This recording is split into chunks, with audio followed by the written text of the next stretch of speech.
Bonjour, c'est le premier vidéo sur l'introduction en Python. Donc la première partie c'est le calcul sur Python, donc c'est trop facile. Par exemple pour la somme, j'ai écrit 1 plus 2. Donc pour faire l'exécution, que ce soit avec le clavier, on clique sur CTRL Entrée ou bien sur exécuter ici. Donc il m'affiche le résultat 3. Après je mets 10 moins 5. Le résultat c'est 5, 9 sur 3, donc ici c'est la division. Après 8 pourcentage 4, c'est-à-dire il va m'afficher le reste de la division euclidienne de 8 sur 4. Après 8 sur 2, c'est-à-dire le quotient. Il va m'afficher le quotient de la division 8 sur 2.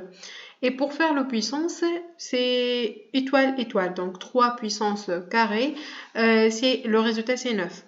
Maintenant, on passe à la deuxième partie, c'est les variables. Donc, pour définir une variable, par exemple, moi j'ai défini 4 variables. A égale à 2, B égale à 4,7, C égale à bonjour et D égale à true.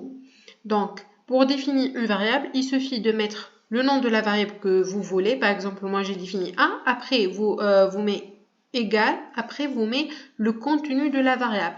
Et pour l'afficher, c'est trop simple, vous mettez le nom de la variable. Par exemple ici, le nom de la variable A, après il m'affiche le contenu de A, après B, le contenu de B c'est 4,7, ici C, le contenu de la variable C c'est bonjour, il m'a affiché bonjour, et D, le contenu de la variable D c'est true, il m'a affiché true.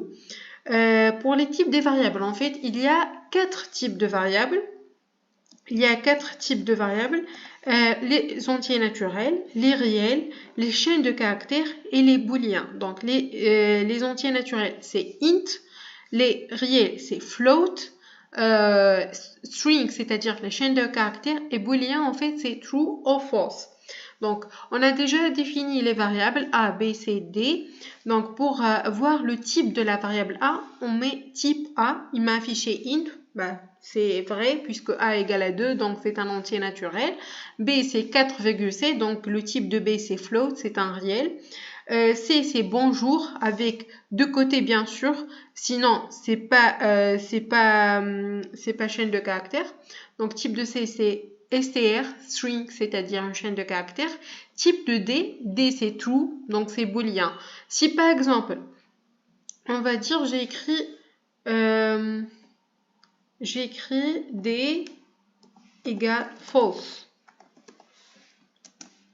Après, je veux voir le type de D. Le type de D, c'est booléen parce que D, true or false, c'est booléen. Par exemple, si je veux effacer une variable, donc j'utilise la fonction del, del, del D. Donc, je fais comme ça. Après, j'ai dit afficher D.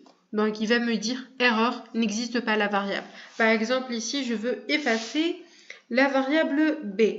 Donc, del B. Après, je dis affiche la variable B. Bien sûr, c'est erreur puisque j'ai déjà effacé. Donc, elle n'existe plus. La fonction écrire. Donc, ici, la fonction écrire, c'est print A, c'est-à-dire écrit A. Donc, il va écrire le contenu de la variable A. Si je mets print entre parenthèses, entre deux, je ne me rappelle plus le nom, après je dis A égale virgule A. Donc ce qui est en rouge, il va m'afficher le contenu le contenu exactement. Après, après, il va m'afficher le contenu de la variable A. Donc ce qui est en rouge, il va m'afficher comme ça. Et ce qui est dehors les côtés, donc il va m'afficher le contenu. Par exemple, je vais écrire print bonjour sans les côtés. Donc il va me dire n'existe pas parce que c'est comme s'il il veut lire le contenu du variable qui s'appelle bonjour. Il n'existe pas une variable qui s'appelle bonjour parce que moi j'ai pas défini. Donc c'est pour ça c'est une erreur. Par contre, si je mets print entre deux côtés bonjour Python, il va m'afficher exactement qu'est-ce que j'ai écrit entre deux côtés bonjour Python. La fonction lire, c'est input. Après je mets entre deux côtés ce que je veux mettre, entrer un entier naturel qui va m'afficher exactement le même. Ici, je mets exécuter, il va m'afficher exactement comme ça. Je dis 10,4. Ce qui, c'est pas possible parce qu'en fait, moi je veux... c'est pas impossible, mais moi je veux un entier naturel. J'ai dit entrer un entier naturel.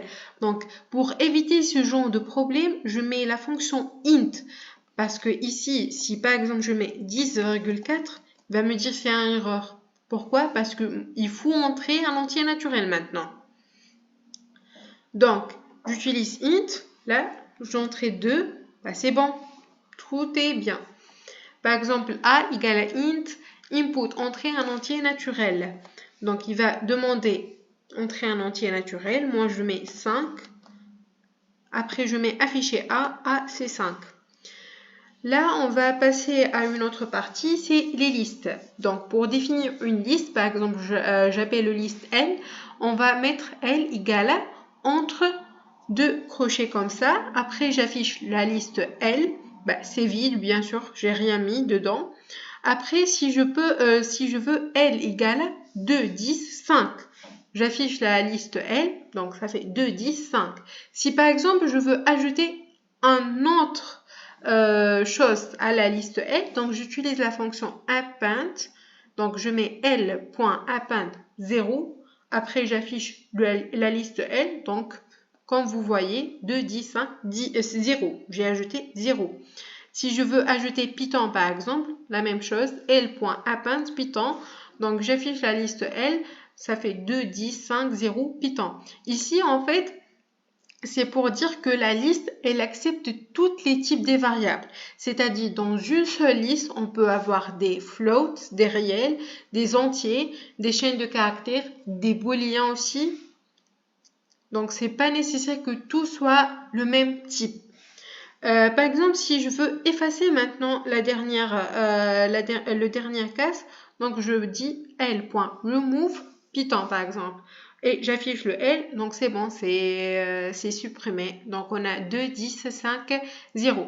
Maintenant, si je veux supprimer toute la liste, donc j'utilise toujours la même fonction comme je veux effacer une variable, c'est del L.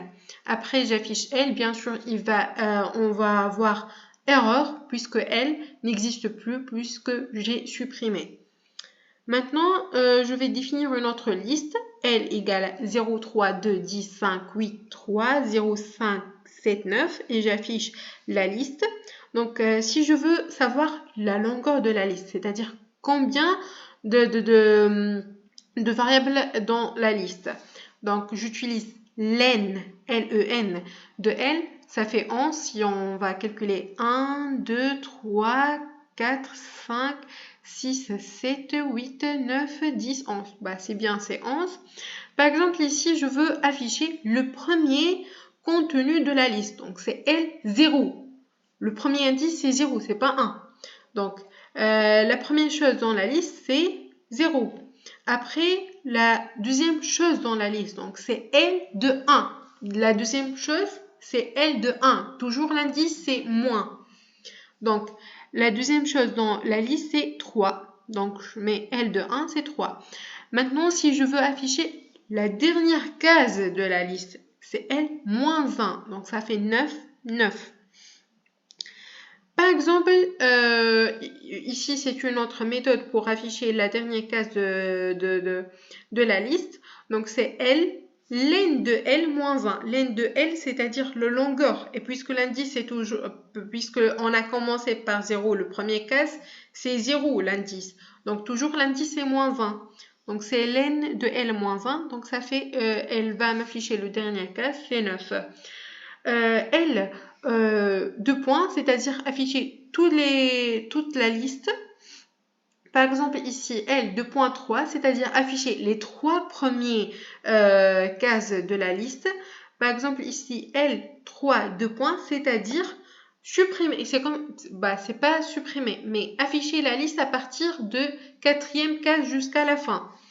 Par exemple, ici, c'est pour compter combien de fois on a répété 3. on retourne à notre liste. Donc 0, 3, déjà c'est 1. 2, 10, 5, 8, 3. C'est la deuxième fois qu'on a écrit 3. 0, 5, 7, 9. Donc deux fois.